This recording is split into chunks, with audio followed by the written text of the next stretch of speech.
திருமாவளவன் அவர்கள் அந்த பறையர் சமுதாய மக்களுக்கு ஒண்ணுமே செய்யல.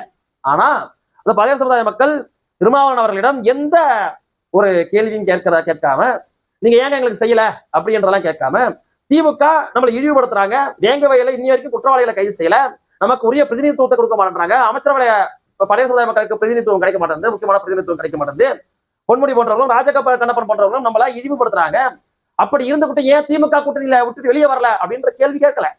இத்தனைக்கும் விசிக மாறி மாறி மாறிதான் இதுவரைக்கும் கூட்டணியை அமைச்சிருக்கு. ஆனால் அப்படியே இந்தாண்ட பக்கம் வந்தோம்னா, வன்னியர் சமுதாய மக்களின் உரிமைக்காக அரை நூற்றாண்டு காலமாக மருத்துவர் ஐயா அவர்கள் போராடிட்டு இருக்காங்க. வன்னியர் சமுதாய மக்களுக்கு அரசியல் அங்கீகாரத்தை வாங்கி கொடுத்திருக்காங்க, வன்னியர்களுக்கான இடஒதுக்கீட்டை வாங்கி கொடுத்திருக்காங்க, இன்னைக்கும் தனி இடஒதுக்கீட்டிற்காக குரல் கொடுத்துட்டு இருக்கிறாங்க.